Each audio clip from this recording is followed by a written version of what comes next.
இது எம்நாடு TV news சேனல்ல வந்திருக்கும் ஒரு செய்தி.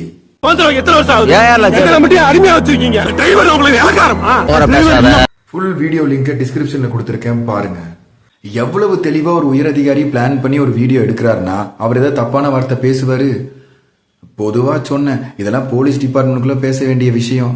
அனுபவம் உள்ள ஒரு உயர் போலீஸ் அதிகாரிக்கு கீழே வேலை செய்யற போலீஸ் கஷ்டம்னா என்னன்னு தெரியாதா? அவரை மன்னிச்சு விட்டாதான் என்ன? அவரால் என்ன தப்பு நடந்துச்சு? சட்டங்கிறது இங்க மக்களுக்காக தான். அதுல போலீஸும் ஒண்ணு. மனிதநேயம் என்னாச்சு? மனிதநேயம் டிபார்ட்மெண்ட் இதுக்கு என்ன பண்ணுச்சு?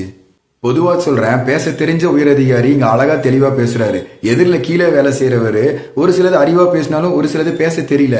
அப்படின்னா இங்க பேச தெரிஞ்ச உயரதிகாரி இங்க ஹீரோ ஆகிறாரு. மறுபடியும் பொதுவா சொல்றேன், நான் ஒரு உயரதிகாரி, என்ன ஒருத்த எதிர்த்து பேசிட்டான், நான் அவனை காலி பண்ண போறேன்னு அவங்க ஏதாவது நடவடிக்கை எடுத்தா மக்கள் எல்லாரும் நல்லதுக்கு உறுதுணையா இருந்து அதுக்கு ஆதரவு அளிக்கணும். நியாயம், தர்மம், தானம் செய்யறவங்களுக்கு மக்கள் உதவி பண்ணணும். இயற்கையாவும் ஜெயிக்கும்.